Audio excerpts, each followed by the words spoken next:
Hey, how's it going, guys? Garcia here with another portfolio update. So in this video, I'll give the portfolio breakdown, any moves I made, posts on Twitter, and I'll give the shout outs at the end of the video. So today we closed at 124,000, but we've dipped to $123,929.94 after hours. So we had kind of a dip today, but you'll see that finally these covered calls are starting to kind of ease the pain a little instead of bringing the pain. So in the traditional IRA, we are down 2.14% today, 0.6% in the past week, up 22.8% in the past month, up 37% in the last 3, and that is all time as well. So on this account, we'll go to today's return and today's return. So you'll see that TSLA had a pretty big dip today. I guess there were rumors going on that the 8.8 cyber robotaxi announcement has been delayed a couple months to possibly October. And I guess they're rumors, but they haven't been confirmed nor denied yet. So I think people are just running with the fact that they're pricing that in, basically, that it's being delayed. So, I mean, look at TSLA. TSLA got crushed. It went down by 17% today. Now, the good thing, though, is even though TSLA tanked in the portfolio almost $600, we were able to recover 484 of that in the covered calls that we still have active. So because I kicked this can down the road just by a couple of weeks, I'm able to just sit tight. Now I'm sitting pretty here.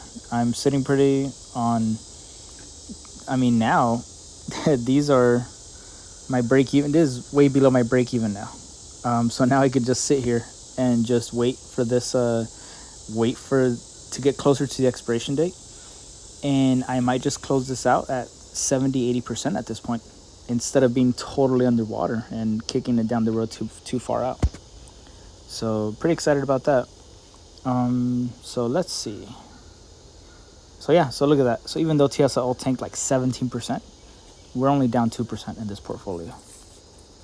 Now in the Roth IRA, we are down 0.8% today, down 1% after hours, up 1.5% in the past week, up 21.9 in the past month, 14 in the last 3, 28% year to date, and that is pretty much all time as well. So here we still have our buying power. We actually have more buying power. I kind of prematurely sold the call options on TNA. So I think for that, I might, if TNA does have a dip sometime this week or the next, I might just start buying common shares of TNA.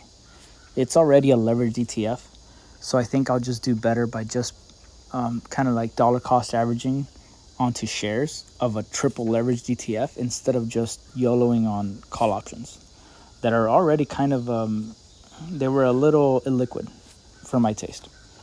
And here you can see today's return, TSLA. Look at the overall return today. All in all, we were down $150 today.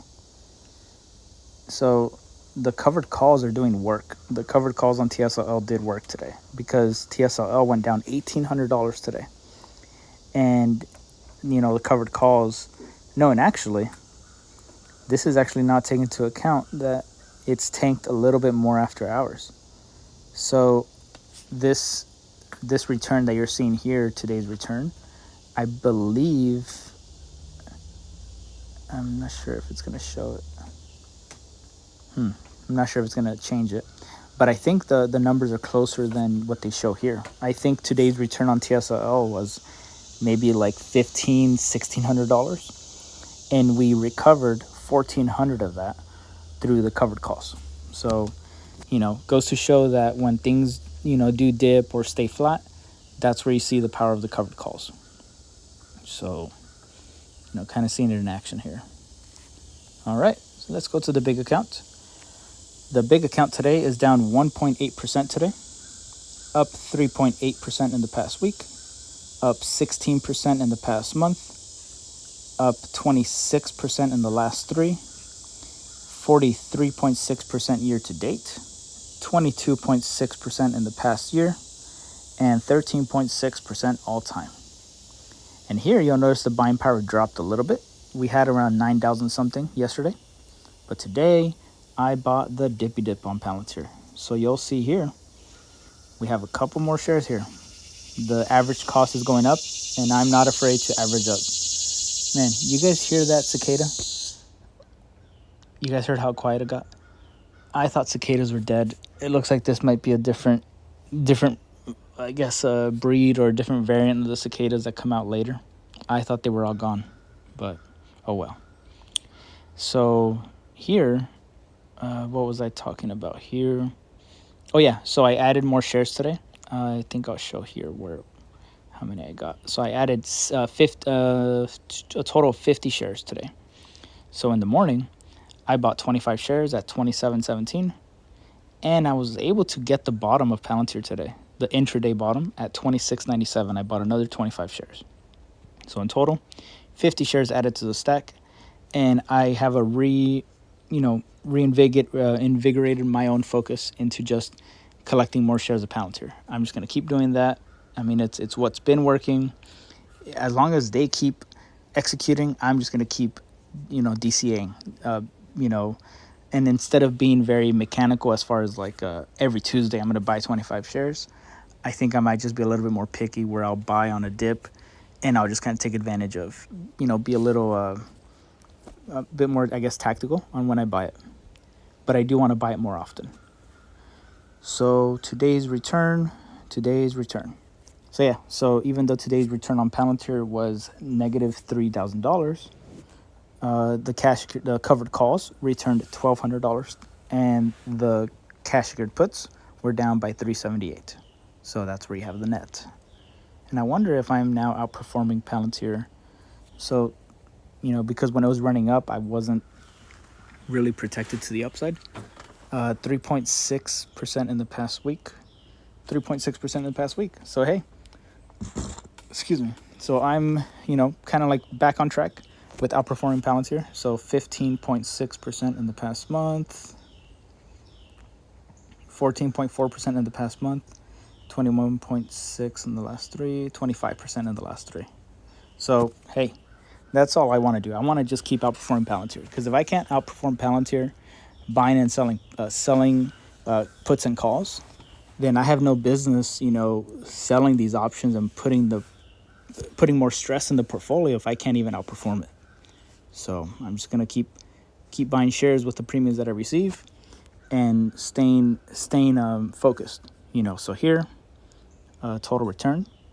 Now we're back to reasonable returns. Where we're only down 25% on the covered calls instead of being down 100% or whatever the ridiculous numbers we're at.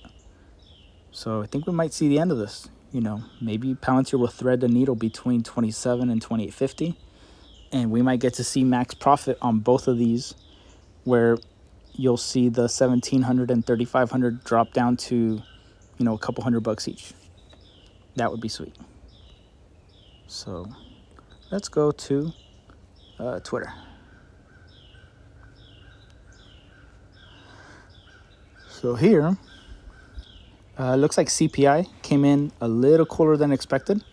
And I think people were talking about there being a CPI leak yesterday, where maybe somebody knew something, and because it got leaked, the whole market started ripping yesterday right before close. So I think that kind of confirmed it with this morning. So hey, market beats, what it means.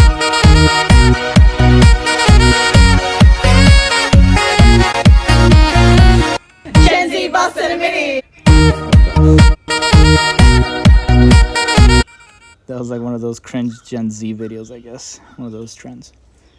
So here, been a long time since I've been able to buy a Palantir dip.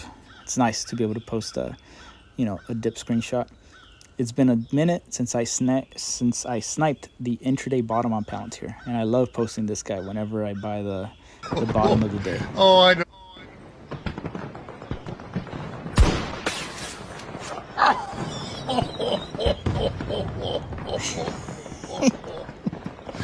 Oh, I know that guy's pissed. Oh man, the poor sucker who sold me his 25 shares. Thank you very much. So here I tagged Steve because earlier he had a couple weeks ago he posted this meme, and it reminded me of the one that I posted a couple months ago when I was posted right after the earnings, actually, when I felt pretty vindicated off of all those dip buys.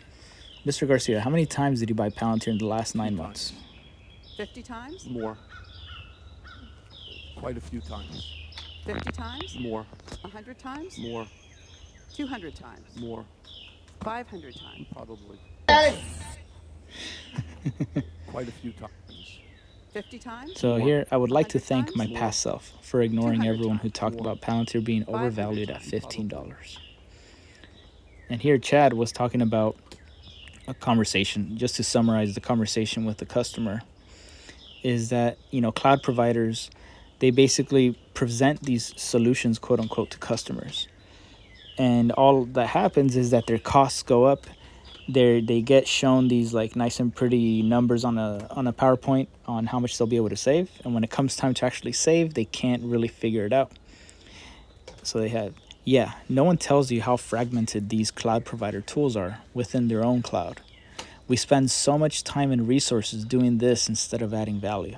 So that's what made me think of this meme, where the Sailor Moon, where the guy shows up and he says, "My job here is done."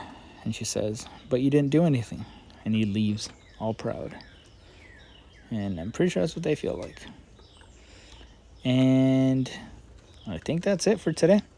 And I'm going to leave the latest trade or latest kind of like a portfolio move. I'll leave it here pinned at the top. So in case you guys are also wondering what the last move is. And I guess I could put sell when I sold the TNA calls, but I digress. All right. It looks like that's it for today, guys. And thank you for everyone here on this list for supporting the channel and my account on Twitter as well. And I hope you guys have a great day. I'll see you guys